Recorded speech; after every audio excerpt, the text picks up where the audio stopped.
wanni an dubbachuuf deemu bishaan qaama saalaarraa baasu dhiiraa fi dubartiinis dhiiraa fi dhalaan bishaan shaamboodhaan faa fedhii baafachuu takkii saamunaadhaan dhiirri qaama isaa kanan rigee fedhinnaa ofirraa baasuu dubartoonninis shamarranis saabunaadhaan yookaan waan biraatiin fedhinnaa yookaan bishaan dhiiraa ofirraa baasuu jechuudha. Osoo viidiyoo keenyatti hin galleen duratti sagantaa keenya jalqabuun duratti chaanala keenya kana sabiskiraayib godhaa. Viidiyoo kana immoo sheer akka nuuf gootan abdii qabna. Akkas egaa badiinsaa yookaan qixaannisaa bor maal fakkaataa subhaanallah. Rabbiin waan akkamii qopheesseef ummata fedhii ofirraa baasu. Ummata akkanumatti fedhii ofirraa baasuuf rabbiin maal qopheesse? Bismillahir Rahmanir Rahim. Alhamdulillahi Rabbil Alamin. Assalatu wassalamu ala Rasulillah sallallahu alayhi wa sallam. Amma ba'd. Assalamu alaykum wa rahmatullahi wa barakatuh. Daawwattoota keenya jirra jirtu. Waan rabbiin nurraa jibbu waan ummanni har'a itti jiru tokko mee waliin haalaallu. Gaaf tokko gurbaan tokko akkinaan jee gurbaa tokko jira gaaf tokko jee lukkuu yookaan hindaanqoo takkatti fayyadameetiin jee lukkuun san osoo albaatu akkasit duutee jee subhaanallahi alazim. Akkasuma gaawwaan rabbiin biratti jibbamaatii wanni nu haasa'uudhaaf deemnu kam hanga xumura sagantaa keenyaatti nu dhaggeeffadhaa isiniin jenna. رب العالمين سبحانه وتعالى وقربته سورة المعارج كيستي والذين هم لفروجهم حافظون إلا على أزواجهم أو ما ملكت أيمانهم فإنهم غير ملومين فمن ابتغى وراء ذلك فأولئك هم العادون. مدى فدا كاسدا ورين دران اتجرتنا كتوبتني Rabbiin waan duraanii dhiisaadha waan ta'eef namni fedhii ofirraa harkaan ofirraa baasaa ture takkaa'ummoo waan biraatiin ofirraa baasaa ture mee yoo astaghfirullah wa atuubu ilayhi yoo jenne irra sheenomne rabbiin nuu dhiisa waan ta'eef kanaaf rabbal aalamiinaan suuratul ma'aarijii keessatti ni dubbataa. Suuratul ma'aarijii aayaa 28 irraa hanga 30 takkaatti akkasuma fakkaataa ayata kana ammas suuratul mu'minuunaa keessatti rabbal aalamiin akkam jaa qad aflahal mu'minuun mu'mintoonni milkaa'an jee dhaggeeffadhaame. Mu'mintoonni milkaa'an alladhiina hum fi salaatihim khaashi'uun warreen salaata isaanii keessatti rabbiin sodaata akka rabbiin jeetti qat jiranii salaatan jechuudha. Mu'mintoonni akkasiisan milkaa'anii jee. والذين هم عن اللغو معرضون warreen jechuudha mallee haasawa faayidaan qabne irraa garagalan mu'mintoonni sunu warri akkasiisan waa milkaa'ee jedhe.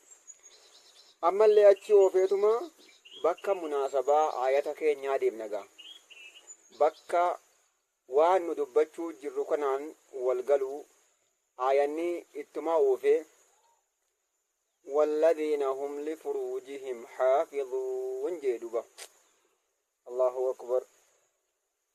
آية قدامي سورة المؤمنون مؤمنتوني ور ملكاي ور كم جنان جي ورم فقارة ثاني إيقتن دير الرئيس دبرتوت الرئيس بكانا دبين نبي ربي عليه الصلاة والسلام الرقودة واني إبدنا ما قل شمالي جي أفان كنا في فقارة qaama saalaa jechuudha. Kana lamaantu ibidda keessatti kan akkaan ibidda nama naqu afaanii fi fagaara yookaan qaama saalaa kana jechuudha.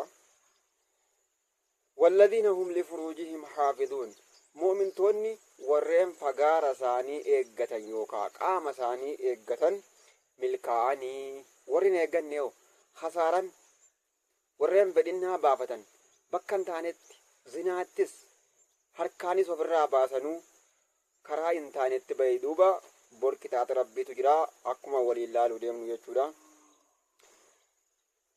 warreen fagaara isaanii eeggatanii karan taane balleessuu dhiisuudhaan illaa calaa azwaajihim yoo haadha manaa isaanii irratti ta'e malee jaartii jechuudha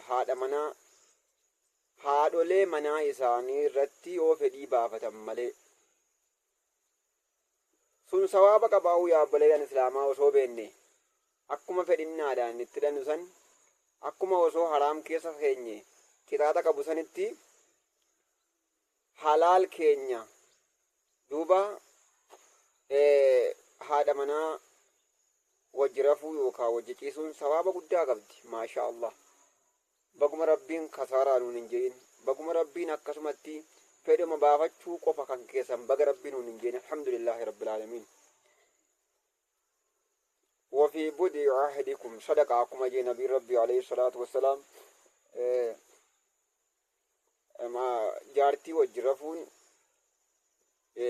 يوكا جماعي قدون صدق على جيدوبا إلا على أزواجهم يونتو ثاني يوكان دبرتو ثاني تاي ماليجي أو ما ملكت أيمانهم فكاو غبر أركي ثاني بيت جتون akka yeroo duriitti namni gabra tokko tokko faa lama fi sanii ol qaba yoo san nikaa godhatee akkasi fuudhe malee kaa yoo san taate malee kasaaraadha jechuudha. fa'innahum ghayru maluumiin jaartii yookaan haadha manaa isaaniitii fi gabra keessatti wanni takka fa'innahum warreen akkanaa kana dabalamuudhaaf isaan zigaalamoo miti. فمن ابتغى وراء ذلك فأولئك هم العادون دبين بكا كان جلت دوبا فمن ابتغى نمني وان برا برباده هو حلال ساديسي هذا منا ساديسي كوان برا برباده جي تكي سامون على نفر راباسو تكي حركانو في الراباسو تكي موتاي قللالي في الراباسو تكي شامبودان في الراباسو وما فعلنو هاتاتو لمان كان راوني في حرامي ربنا فديسو غورينا ما هدو وادغها غورينا ما بايه كان وادغها akka yeroo ammaa uummannitti jiran qawmii luuxii san maaltu halaake qawmii luuxii san maaltu lafa jibriilii rabbiin itti ergee dechii kana ganda torba ta'an isaan nama 700 dhiyaatan jiran dechii kana fuudheetuma mana isaanii saree isaanii lukkuu isaanii wajjin waan isaan qabanii wajjin fuudhee samiitti ol dhiyeessee gadi gombise duuba warra immoo irraa haftee ganda biraa keessa jirtu immoo dhakaa itti roobse subhaanallah sana maaltu fide jennaan liwaaxiidha waan rabbiin hayyameef malee waan biraa barbaadan dubrii dhiiraatiin fedhii bahuu barbaadan jarri maali wajjin isaanii amma karaa dudduubaa kanaan dhiiraa fi dhiiratu walitti dhufa jechuun subhaanallah waan gurrattuun tolle yaa rabbi yaa Allah warreen waan akkanaa dalagaa turtanillee toobbachuun isinirraa barbaachisaa rabbiin nuuf hadiisu duuba namni waan biraa barbaade rabbi waan lamaan rabbiin halaal godhe malee namni waan biraa barbaade faulaa'ika humul aaduun ummanni san warra halaal irraa haraamitti tarkaanfatee jee duba saniifuu rabbiin deddeebisee ayata kana dubbatee jaartii ofii yookaan gabra ofii malee wanni takka fedhii ofirraa baasuun maal goonaree hin je'ina gariin maal ji'a yaa dargaggoota keenya yaa shamarran keenya halaal isaa rabbi isinii haa kennu gariini maali sallamaan qofaahii oggurafne akkami kanurraa ba'u san rabbi sirraa baasu ni dhiqachiisa duuba saniifuu kana oggurafanii dirqama waanuma sheexaanni waswaasa irraayi waanuma rabbi si fidee duuba san dirqama waan akkanaa kuni kanaaf harkuma keetiin ibidda hin qabatinii ammallee hadiisa biraa keessatti عن أنس بن مالك رضي الله عنه عن النبي صلى الله عليه وسلم حديث الإمام الحسن بن عرفة قباسا كيستي أنس بن مالك الرادي مربي سر حجالته خادم إرقى ربي كتي أنس بن مالك خادم إرقى ربي تي أنس بن مالك kaadima ergaa rabbii kan amata kudhan ergaa rabbii kaddamerraa rabbi sarraa haa jaalatu. عن النبي صلى الله عليه وسلم إرجع ربي الرادبته مال جدا قال سبعة لا ينظر الله إليهم يوم القيامة نما تربجي جنسي تربة يوقعو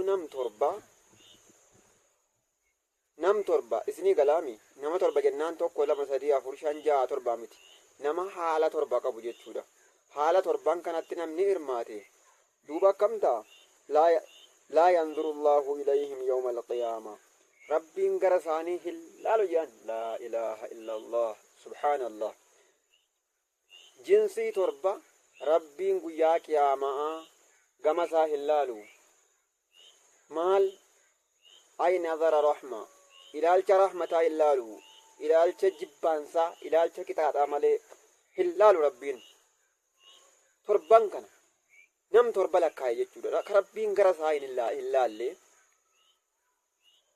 دوبا يا بليان إسلاما آخرة قوم ديم نامي شكي وي قبنا انقبنو يا بليان إسلاما دوبا ولا يذكيهم بدير على إسان كل ليسو نموا تربة قبو جي دوبا ولا يجمع مع العالمين عالما وجن اللي بو ياكي أما ولتنقبو ولس نغرسيسو دوبا إيكا غدي وجن همتون ما وجن أوفا ممري نمني نمو أجالتي وجن تها وانجاني جتشا nuti yoo warra saalihota jaalannee hojii isaanii qabanne wajjinumaan kaana duuba amrii waa tolte rabbi akkas nuuf haa godhu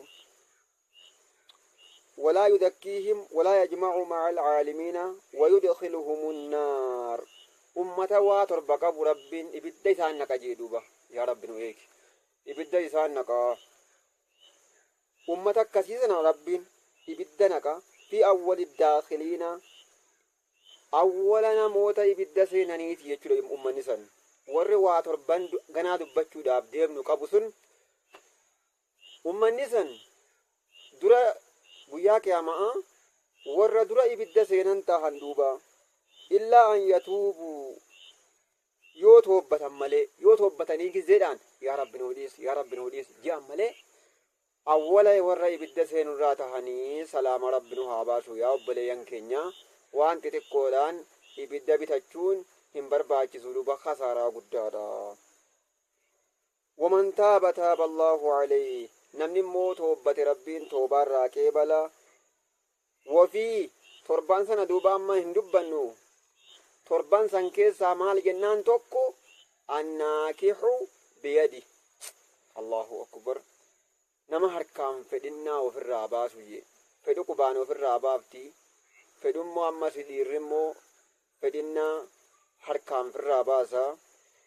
annaakihu biyadi nama harkaan fedhinnaa firraa baasu akka rabbiin lameen amma dubbanne malee kaa kun karaa malee dhufe jechuudha. karaa malee waaqesaasuun hin barbaachisu.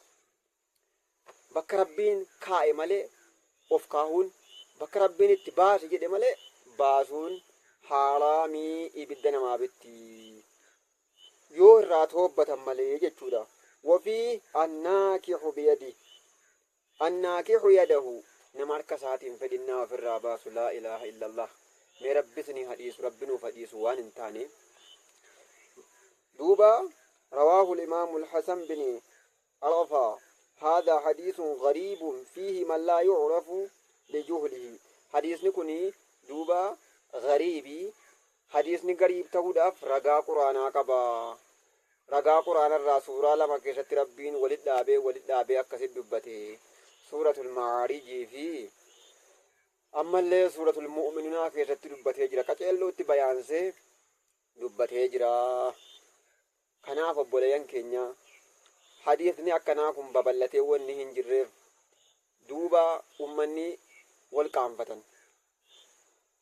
qaanfiin immoo guyyaa qiyaamaa ammoo maaliif ilmii kana himuu diddeedhaan rabbiin luugama nutti kaa'uun sodaadhaa rabbi salaamaa nu haa baasu kadhageenyetti nama fayyadamu rabbi nu haa godhu.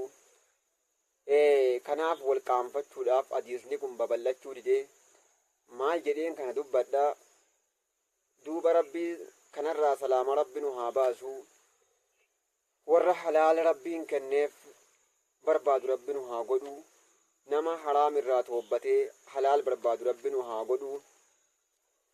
Duuba yaa obboleeyyan islaamaa, rabbiin waan dabarte hunda rabbiin dhiisaadha. Araarama rabbiin gaafachuudha qabna. Kanaaf obboleeyyan islaamaa bakka jirtanitti wannan isinitti dhaammadhu, sagantaa biraatiin hanqa walitti deebinutti viidiyoo kana sheer nu godha, obboleeyyan keessan biraan nuuf gaha. Chaanala keenya immoo sabskiraayib nuuf godha. Laaltaniituma hin dabrina, sabskiraayib nuuf godha isiniin jenna. Akkasuma maasha allahu nama walirraa fayyadamu rabbi nu haa godhu. Allahumma salli ala Muhammad.